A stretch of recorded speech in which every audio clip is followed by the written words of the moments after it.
tell you a story.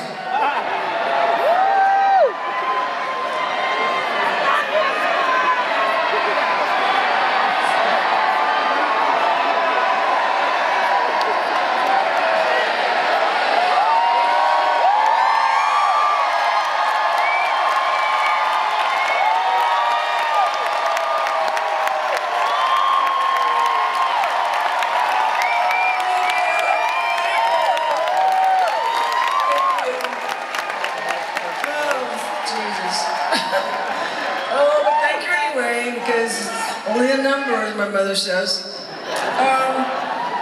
Okay, so this is a little story. So Sonny and I were famous starting 1965 until about 1968, and then we just took a big dirt nap. It was just terrible, and we had no work, and we had no money, and we owed the government $275,000. Yes, the picture was bleak.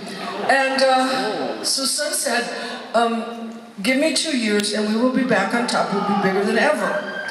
And so, I didn't have anything better to do, so I put on a gown and he put on a tux, and we started playing these really dive, kind of cafe-ish places, you know. 2 shows a night, there's the dinner show, and then there's the drunk show, and so that's what we started doing. So in the dinner show, they just were like, all right, get out of here, we don't care, we're eating. And in the drunk show, 5 people would come in and just say horrible things about us. So we started trying to make the band laugh. And then, if you ever watched the Sonny and Cher show, yes. Those monologues were us when we were trying to make the band laugh, okay? So some good came out of it. So that's how I got used to doing my monologue, except when I came here, I just couldn't quite maneuver it. So then I thought I would tell you about the 3 days it took me to turn 40. Right, like you do. Okay, so it's kind of weird, but, all right, so the first night, it was the 19th of May, and I was sitting with my friends at a place called Heartbreak, which was like my favorite club. And I was sitting on the top of a banquette, you know, like with an, ow, shit. Oh, sorry.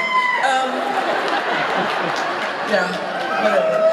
So, sitting on the banquette, like skirt to here, top to there, feeling like death missed me. I'm so hot, it's 40 and who'd known it. And I went on to make like 3 movies.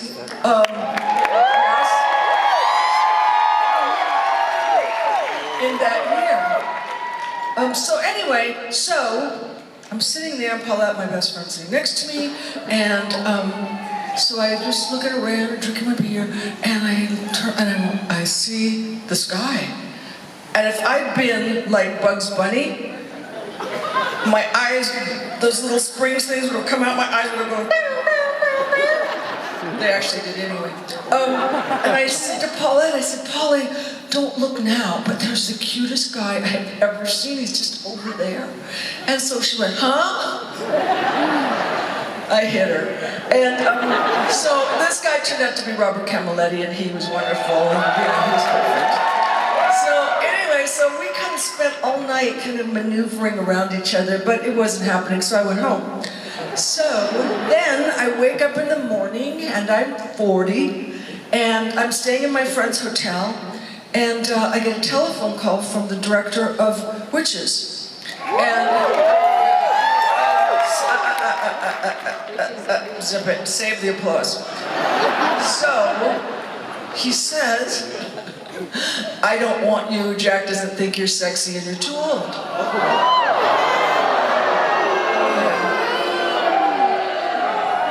Good morning, 40!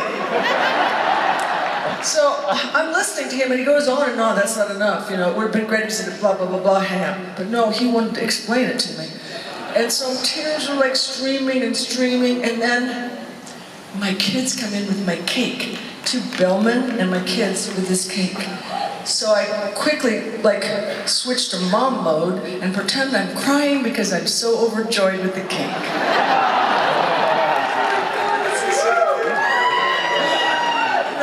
Could expect something so bad. All right, so anyway, my friend has been letting me stay in this hotel with my kids forever, and I have a $28,000 hotel bill that I cannot pay. Like you do. So, and my friend is just so great because, he'd been in jail, but he was still great, and it was something about taxes, and I still loved him. And he owned this place called Studio 54. And, yes. But it seems that everyone don't like people who've been in jail. I can't figure that out, but whatever, you know. So anyway, so fade out, fade in. This has nothing to do with this, but this has something to do with this. So for a long time, the David Letterman show has been asking me to come on, and I've just always said no. So this night, yes, this night, they call me and they say, oh, we need you to come on tonight. And I said, okay, I need you to give me $28,000.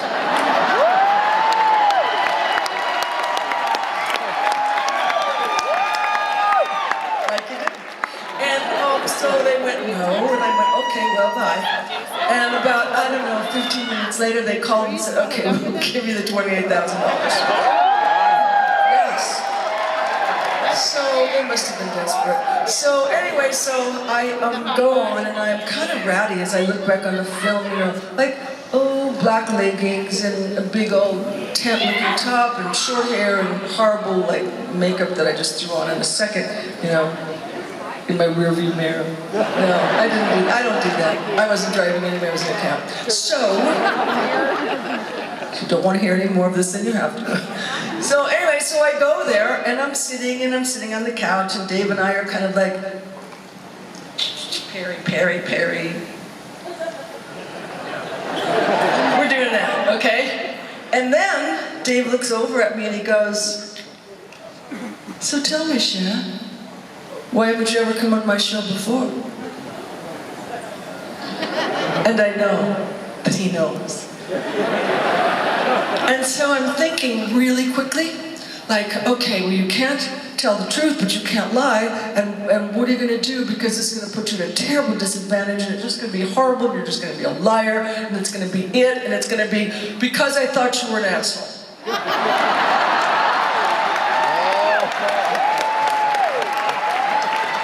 But the words didn't just kind of like, because I thought you're an asshole, I saw them rolling out of my mouth, the letters. It was terrible.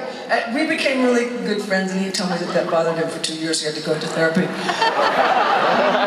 He needed it. So, anyway, it was great, and it was nice, and I had my $28,000, and I was 40 and cool.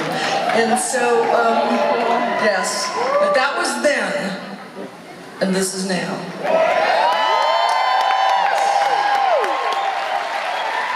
And I just want you to know, hold on, I'm going to show you something.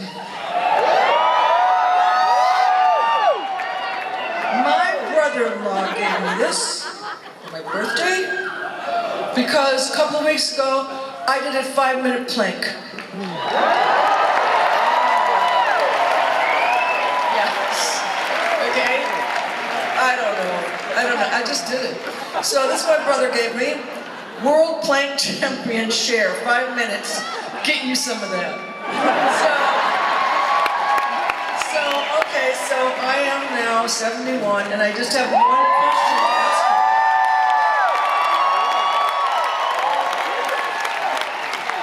Okay, I have one question, you guys. I have one question to ask you. Yeah? What's your Granny doing tonight?